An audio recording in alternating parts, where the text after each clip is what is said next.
Fala, minha rapaziada! Bom dia, boa tarde, boa noite.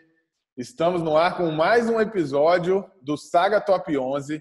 Quem está acompanhando a saga tá muito legal. A gente está em busca dos 11 melhores por posição da história da nossa seleção brasileira. Tá? Essa é a primeira temporada e a busca é em relação à seleção brasileira. Teremos outras temporadas com outras categorias, mas vamos aí para o terceiro episódio numa busca super difícil, né? Porque o Brasil é um celeiro de craques, dos 11 principais jogadores por posição na história da seleção brasileira, tá?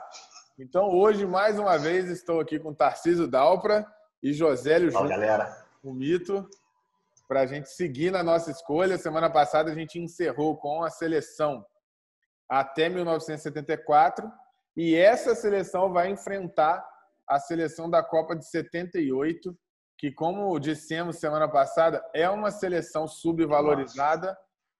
Ela saiu invicta da Copa, não ganhou a Copa, mas saiu sem perder, né? Tem toda aquela polêmica. E das eliminatórias também. Tem toda uma polêmica, né, em relação àquele jogo Argentina e Peru. Quem não assistiu, é só assistir, eu não vou falar nada do que aconteceu, você vai concluir sozinho. O jogo é autoexplicativo, né? Eu não preciso falar nada, entendeu? Então vamos lá, moçada. Todos animados? Bora. Considerações iniciais aí? Algum comentário sobre a nossa última seleção? Boa, seleção boa. Acho que, como você falou aí, muita gente não prestigia, não tem muito fixado na memória essa seleção de 78. Eu mesmo não tenho muita memória afetiva dessa seleção, mas nas pesquisas que a gente faz aqui antes de entrar, acho que vai ser pau a pau, cara. Acho que vai ser dureza. Eu fiz muitas pesquisas sobre a seleção de 78 também, para a gente fazer o episódio. Tem algumas particularidades dela bem legais que a gente vai falar durante o episódio aí. Massa. E aí, José, alguma consideração inicial para a gente ir para os embates? Não. Eu acho que tá bem servida a seleção até agora. Vamos ver o que vai dar agora. Vamos lá.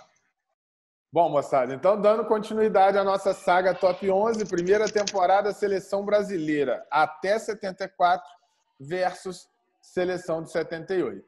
Beleza? Então, começando aí no gol, a gente vai ter um duelo que já aconteceu no episódio anterior, porque o Leão foi o goleiro de 74 e foi também o goleiro de 78. Não sei se vocês percebem alguma mudança nisso. Em 78, o Leão já é maior para a seleção e se vai mudar o resultado da disputa ou se mantém o resultado da disputa passada. O que vocês me dizem? Eu já tinha ficado com o Leão na semana passada, e o Rafael teve que desempatar, né? Eu vou manter o meu voto. Eu vou manter o meu no Gilmar também. Então não temos mudança no resultado. Gilmar avança para disputar no próximo episódio aí com a seleção de 82. Na lateral, mesma coisa. A gente tem o mesmo embate. E eu acho também que não vai ter mudança de resultado, né? A gente vai perceber algumas coisas que esse programa nosso, esse quadro vai mostrar pra gente. Alguns jogadores que realmente tiveram um período longo de seleção, né? E que às vezes são marcados por uma Copa específica, mas que tiveram em muitas outras. O Nelinho é um desses. Mas eu acho que o Nelinho era até mais absoluto em 74 que em 78. Que em 78. Uma das particularidades da seleção de 78 é que ela foi, talvez, a seleção que mais mudou durante os jogos da Copa. Pelo menos de tudo que eu conheço de seleção brasileira, eu fiquei espantado, assim, como o time mexia de um jogo para o outro. Então, o Nelinho, por exemplo... A seleção brasileira, se não me engano, jogou 6 jogos, ele joga metade deles. Só que ele é o que mais jogou, por isso a gente mantém ele aqui na disputa. Mas o Zico Rivelino machucaram também, né? Sim. O Rivelino, ele não joga a reta final, né? Por isso que você vai ver que vai ter uma particularidade em relação a isso também. Enfim, então, alguma mudança ou o Capita segue? Eu sigo com o Capita. Mas eu quero deixar claro que, para mim, tecnicamente, é um empate. O Carlos Alberto foi eleito para mim porque ele é muito grande, né? Sim. Acho que foi um critério de desempate justo, né? Sim. Já que empatam tecnicamente, eu também acho que em termos de tamanho, o Carlos Alberto é o maior. Bom, vamos para a nossa dupla de zaga, que a gente está aí desde o primeiro episódio mantendo a mesma dupla, né?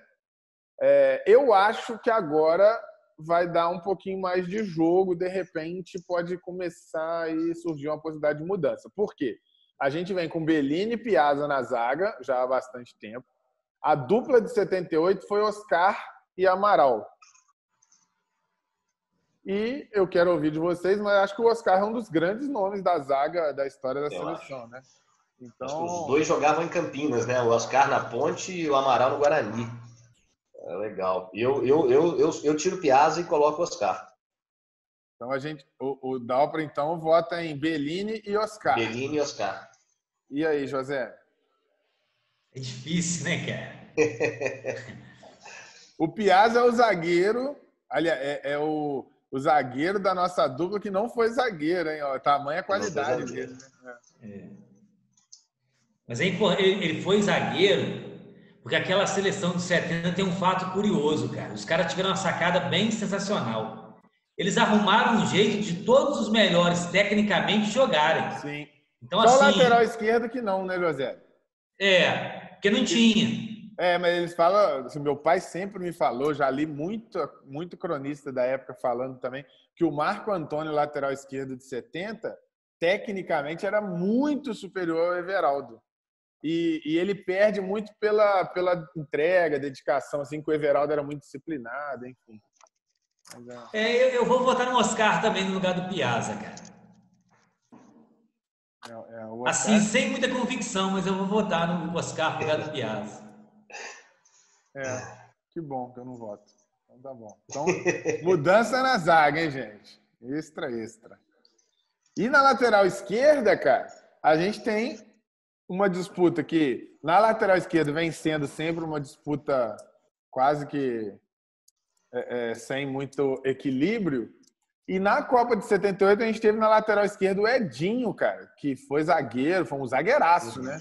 Um zagueiraço. Gigante. Zagueiraço mesmo, dos muito bons, né? Eu me lembro muito dele, eu assisti já todos os jogos daquele time de 87 do Flamengo, ele com o Leandro na zaga era brincadeira. Absurdo.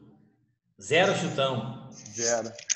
Não, uma zaga dessa, Edinho e Leandro, é brincadeira, né? É difícil até de você pensar. Enfim.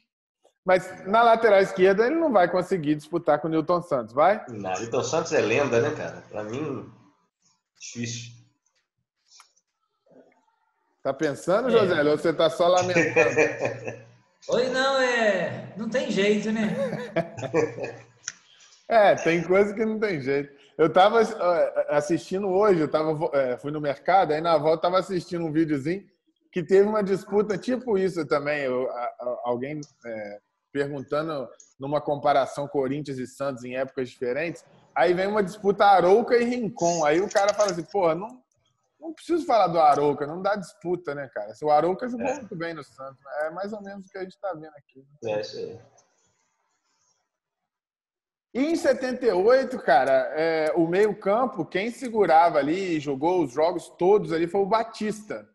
Vocês lembram do Batista jogando? Batista do Inter, né? Eu tenho alguma memória. Memória não, né? Eu tenho alguma pesquisa, alguns lances deles que eu vi no Inter. Parecia um excelente jogador. Eu vou de Carpegiani. Mantém eu fico com o Carpegiani também. Boa. Bom que vocês estão me ajudando hoje, cara. E aqui eu acho que vai dar uma disputa boa, hein, cara? Que é o Gerson e é a primeira Copa do Cerezo na seleção, né? Ele chega gigantesco em 82, mas em 78 ele já faz uma boa Copa, né? E aí? Mas eu ainda fico com Canhota. Eu fico com Gerson. Em relação ao Cerezo de 78. Não sei se isso vai mudar lá em 82. Eu preciso pensar e ver mais, mas... E pensar que em 82, que ele chega muito maior, ele é o personagem da derrota do da Brasil. derrota. É. Mas que é uma narrativa injusta também, Injusta, né? Com certeza. Mas é aquela história do personagem que criam, né? Sempre tem que ter um... Tem que ter o vilão, né? Toda narrativa tem que ter o... Positivismo isso, cara. É o positivismo que impera aí, cara. Aqui, eu vou manter no canhota também. Boa, galera. Será que a gente é saudosista, gente? O que vocês acham? Vai ficar uma pergunta no final. Bom, vamos lá. Como o Josélio falou, o Zico machuca, né? Ele começa a Copa muito bem, ele não joga os jogos finais ali, ele não joga porque ele machucou. E eu acho que ele está em situação parecida com a do Cerezo, né? Ele chega para 82 muito maior do que ele chegou para 78. Aqui, só uma perguntinha. Nas eliminatórias dessa Copa, vocês sabem quem que foi o artilheiro? Não. Zico. 82. Vocês sabem quem foi o artilheiro das eliminatórias? Zico não, na era que o Zico está na seleção, ele é o artilheiro, mesmo não sendo. Então, assim, é o que eu falo que às vezes, cara, eu discuto muito com o Rafael que ele fala da Champions, né? Da Copa do Mundo.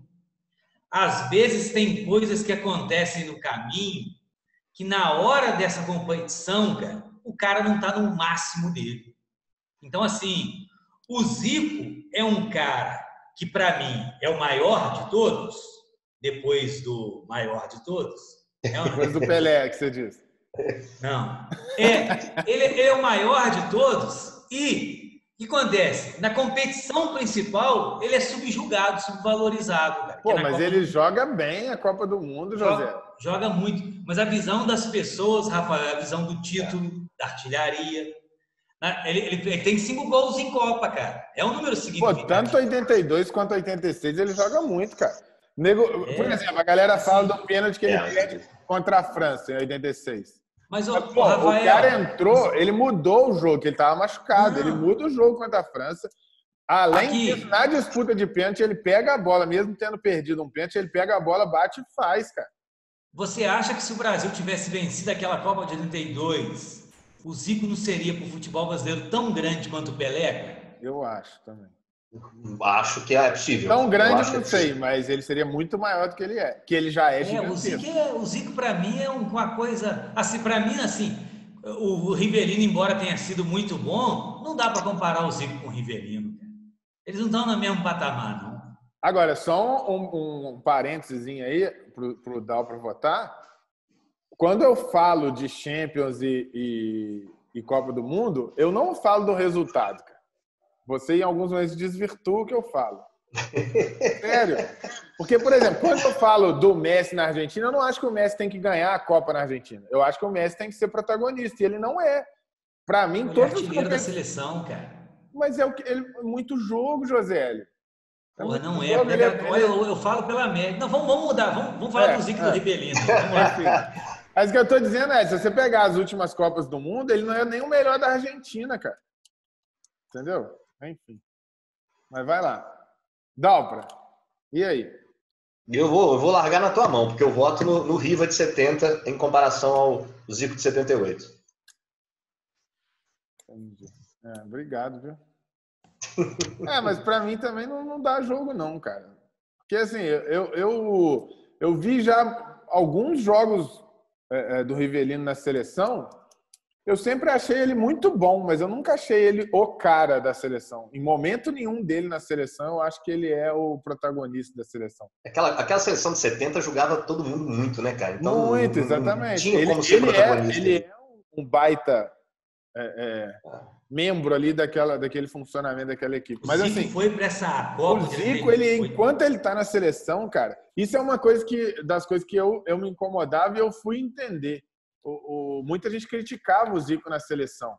E, na verdade, é o contrário, cara. O Zico, ele praticamente não perde na seleção, cara. Ele carrega a seleção. Enquanto ele joga pela seleção, ele é tipo o Neymar. Eu falo muito do Neymar. A galera critica, mas o Neymar, mesmo quando ele não está 100% fisicamente, dificilmente o Neymar joga mal. Verdade. O Zico não joga mal na seleção, cara. Ele joga sempre bem. Entendeu? Aqui, e aí, resultado essa seleção de 78, entre Copa e eliminatória, jogou 14 jogos, ganhou 7 e empatou 7, cara. Assim, é um pecado, cara, do caminho, do percurso. Não é um pecado, cara. Não é um pecado. É trapaça dos hermanos. É política, Rafael.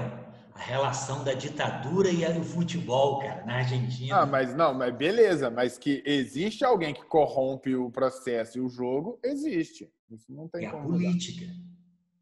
Agora, aqui o Garrincha vai disputar com 2, exatamente pelo que o Josélio falou, que no meio da Copa o Rivelino machuca e o Dirceu assume a vaga. Já tínhamos feito a disputa com o Dirceu e não tinha dado o jogo. Acredito que mesmo a dúvida, se juntar e misturar e fizer um bater no liquidificador e depois fizer o Dirceulino aí, não dá, né? Aqui, não sejamos injustos. O Rivelino é um dos monstros do futebol brasileiro, tá, gente? Sim. Só que ele está sendo disputado com Garrincha e com Zico. Aí é complicado mesmo. Porque quem estiver assistindo pode ter a impressão que a gente está depreciando o Rivelino. Hora nenhuma. Mas acho que até o Rivelino votaria no Garrincha. Entendeu? Se a gente chegar no Rivelino e falar, Rivelino, para a história da seleção, Garrincha ou você? Eu acho que ele vai votar no Garrincha. Eu vou perguntar ao meu pai em quem que ele votaria. Meu pai é muito fã do Rivelino, cara. Meu pai, eu já sei a resposta, que é a mesma que a gente vai dar aqui. Vamos de Garrincha, é isso? Garrincha, sem dúvida. Tão grande quanto Pelé. Vai ser difícil tirar esses dois aí, disputa, né? Eu conheço bem pouco, eu até dei uma olhada em algumas coisas, mas assim, não tem... É o Gil, né, que jogava no ataque da seleção. Não dá disputa. Então, o Rei, acho que ele vai ficar só brincando de eliminar a gente aqui até. E por fim, cara, aqui eu acho que vai dar jogo legal. O que acontece? Em 78, o Brasil começa com o Reinaldo, de centroavante. Machuca também. Machuca, e o Roberto Dinamite é que termina os jogos. Então a gente tem uma disputa entre... o Zico, machucou o Rivelino e machucou o Reinaldo, cara. E o Reinaldo, né? E ainda assim, a gente não perdeu. Então o Jairzinho, ele vai disputar com o Reinaldo e ainda tem uma terceira opção, que é o Dinamite. Eu não vou pensar 2 vezes, eu voto no Reinaldo. Você pode escolher um. Dos 3, você escolhe. Eu voto no Reinaldo. Eu também, apesar do emocional e das minhas melhores memórias do Vasco serem do Dinamite, né? Acho que a minha primeira conexão com o futebol e com meu pai foi através do Roberto Dinamite. Eu achava esse nome maravilhoso, achava aquilo fantástico. Então, a primeira figura que me conectou com o futebol ter sido o Roberto Dinamite, o Reinaldo foi mais jogador. E é o Reinaldo aí. Maravilha, maravilha. Show de bola. Então, nosso time está fechado com algumas mudanças e tem uma disputa de técnico aqui, né, que não é fácil não, cara. Porque eu penso o seguinte, o Zagallo, ele vai se tornar ainda muito maior no futuro do que ele é nesse momento aí. Né? Porque ele é o nosso técnico pré-78, foi campeão em 70 e tudo mais. Como técnico, 78, como proposta de jogo, como técnico, eu mudo meu voto aí e voto no nosso amigo aí, rubro-negro aí. No Coutinho? Essa era a minha dúvida. Nesse momento, em 78, na disputa Zagallo e Coutinho, quem leva? O José já votou, né? Não, eu mantenho o Zagallo. Aqui, e você percebe, cara, que é isso dá o contexto. Em 78, começou a evolução do Flamengo. Aquela proposta de futebol que o Flamengo jogou com o Coutinho aí na seleção, cara. O Flamengo de 81, 80, 83, ele jogava o que essa seleção começou a jogar. Então, assim, eu voto muito no Coutinho aí. O Coutinho... Cara, não tem como um flamenguista não conhecer bem o Coutinho, porque tudo que você lê sobre 81, sobre a década de 80 e tal... Começou lá atrás. Começa com ele, né? E assim, você começa a entender que ele é o primeiro técnico revolucionário em termos de tática, de estudar tática, de mudar, no Brasil. Eu acho que o Zagallo, inclusive, se torna muito maior depois... inclusive colhendo frutos que o Coutinho plantou ali. O Zagallo sempre foi um cara muito inteligente. Então, ele era um cara que tinha muito jogador técnico à disposição e conseguia montar o time aproveitando tudo isso. Então, acho que isso é genial.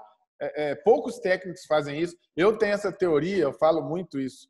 O bom treinador é o que não atrapalha. Ele não precisa fazer nada. Se ele não atrapalhar, ele já é bom. E o excepcional é que, além de não atrapalhar, ainda ajuda, né?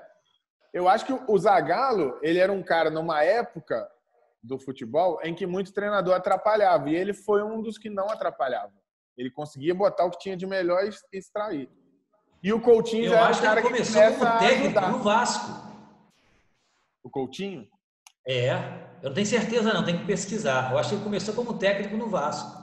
Não, ele sobe essa geração da década de 80 do Flamengo, é ele que sobe, compra a briga, né? Porque, obviamente, quando sobe não dá certo de imediato, né?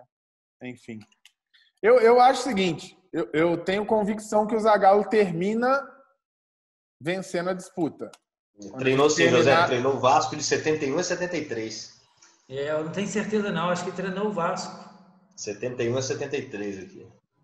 Eu vou fazer uma justiça que é a seguinte. No fim da saga, eu sei que o Zagallo vai vencer. Vai manter o Coutinho por...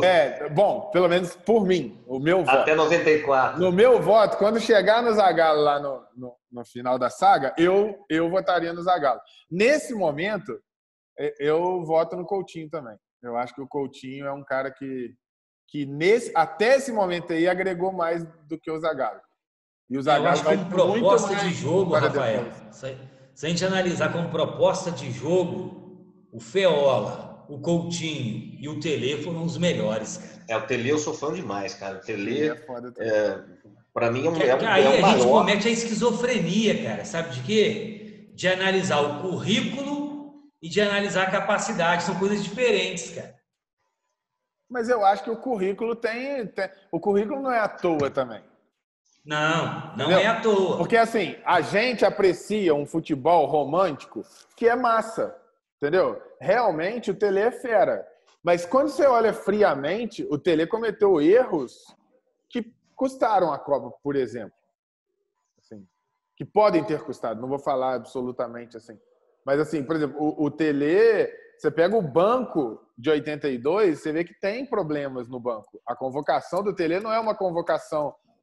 E em 86, pior ainda, quando ele bate o pé e não leva... Porque o Louros da Fama de 70 cai no Zagallo, mas o time não era dele, né? Ele não foi pra Copa só. Mas as mudanças que impactaram ali foram dele, cara. Até ele estrear, não jogava aquele quarteto ofensivo.